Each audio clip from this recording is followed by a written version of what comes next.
everyone. Hey, I'm glad to join you today. Today I'm going to be talking about journals, writing in your journals, food journals, and also other kind of journaling. First off, I want to share some good news. On here, this one here, this little measurement thing I've had forever and ever. I think it goes back to 1999. It's a long time. This little book. And so in this book, I have been keeping my measurements over the years. And a month ago, I measured, and since in 1 month, I've lost 2 inches up here. Of course, that's the first to go. 2 inches on my waist, 1 on my hip, my big hip all the way around, and 1 on my thigh. So on the thighs. So that's kind of how it works. But so it's kind of nice to keep these kind of things. And some people might think that's a little strange, but the interesting thing is this. I never keep journals to beat myself up. Never. It's a terrible thing when you use shame on yourself or someone else, or you guilt yourself or someone else. It's not a good thing. And so that's not why I do it. It's to create a picture in time so you can see where you're at. Anyway, so I'm happy about that because I have been eating very, very well. In fact, we just came off a vacation, Jeff and I. And you know, vacations are a lot of times when people bring all the sweets and the goodies, and that's been our past. But this time, we ate very, very well for the 2.5 days that we were on vacation, and we had 1 ice cream cone with the group when we were in Jackson Hole. So we felt really, really good about that. And I also want to share something else. I want to make sure I don't take too much of your time up. I know your time is valuable, so I have a food journal. And I got this idea from Geneen Roth, let me see how do you spell it, Geneenroth. She's written a lot of books about intuitive eating and stuff like that. And so this journal here, can you see this?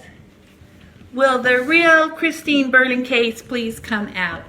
I found an artist in our first house many, many years ago, like 30 or 35 years ago, who made this for me. And I don't know who her name is now, but I want to get it. I want to actually put it in the book maybe at some point. Anyway, so in this food journal, what I have done, and this, I think I started it on June 21st. That's when my spirit said, okay, Christine, time to start the journal. All right, we're doing that. So I've been journaling. So we write, what you do is you write the time that you eat, what you eat, how you were feeling, if you were feeling hungry before. And the idea is to eat, take your time to eat, and write down what you eat so that you can figure out if it works for you, if you're hungry in 2 hours. There's a lot of reasons for writing down what you eat. First off, a lot of times you don't realize how much we piece. Of course, I used to emotional eat all the time, and now that's not a part of me, and it's just so amazing. I have always, always felt that the real me, this me, right in here, the real me didn't have all of the challenges that I was experiencing. And I'm beginning to see that my intuition was right. Anyway, so that's pretty powerful to be able to write down. So an example of that. So on the other day, so I don't have my glasses on, but I decided to do some breakfast, so a fruit shake. So I had, let's see, what did I have in it? I had cherries, strawberries, blueberries, pineapple, with no added sugar.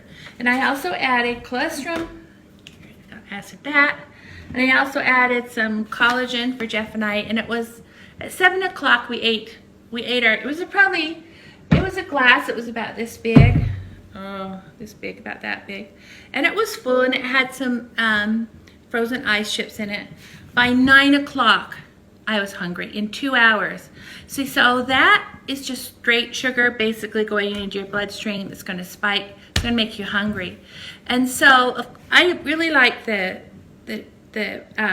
diets that are out there, the keto ideas. I don't like the word diet because it has the word die in it, but I think they're really good. And for me, they were. So this morning I had 3 fried eggs and then I had 1.5 pieces of bacon. And do you know I felt good with that till 12 o'clock. So 7 to 12 o'clock. So you write these down in your journal.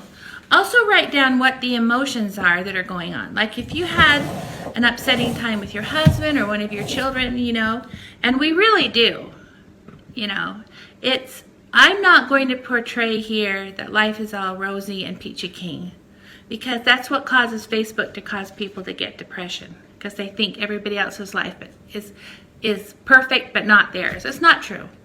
But I know that in the past, since we've moved in here, there's been a number of really, really challenging times.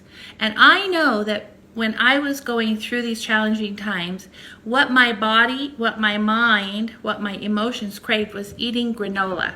And it's just granola, but it does have some sugar in it, granola. And I would just chew it and chew it and chew it, because that helped me to be able to process what I was going through. So anyway, these are just some ideas of what to do, of why you journal, why you put things in a journal. And when you write what you eat in a journal, you can go back and say, wow, I get hungry about every 4 hours. So you plan ahead, and you notice what foods make you more hungry than others. Like we're trying to stay away from all the carbs, like breads, pasta, rice, all of those kind of things. Potatoes used to be a big thing for me, and we might do it once a week now, but we're getting away from all those kinds of things. Anyway, so journaling, writing things out in a journal, it's not as a mean, it's just for discovery, to discover what works for you and what doesn't. And it also gives you a picture in time of what's happening on that day. And so it's all about self-discovery. It's not about shame. It's not about guilting yourself. It's about creating a possibility that you can be the best you. Again, I'm encouraging you, if you're ready, and there's times when I wasn't ready, I know what it's like, to take the plunge. And if you have a challenge with some kind of addiction, like some sugar, like a lot of Americans have, the Lord can help you with that. I guarantee it. You just have to get leverage. You have to remember the times in your life when your prayer has been answered, and you have to be serious. You have to take him at his word that he can make weak things strong. I know he can.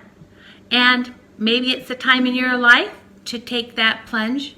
I'm not eating better. The reason why I'm doing it is because I've always wanted to. I've always had the idea that if I got in contact with the real me, it wouldn't be a chore, it wouldn't be a force. You know, I never liked The Biggest Loser idea. To me, I looked at those shows and it looked like they were using force. And I'd already done that earlier in my 40 years of marriage. Force doesn't work for me, but choice and possibility, and having an optimistic point of view, and a way to share, and a way to grow in a new way, that does. Anyway, encouraging you, if you're ready, to hop on board A Way Back into Health. Thank you for listening. I appreciate your attention. Talk to you later. I'll keep talking. Thank you. Bye-bye.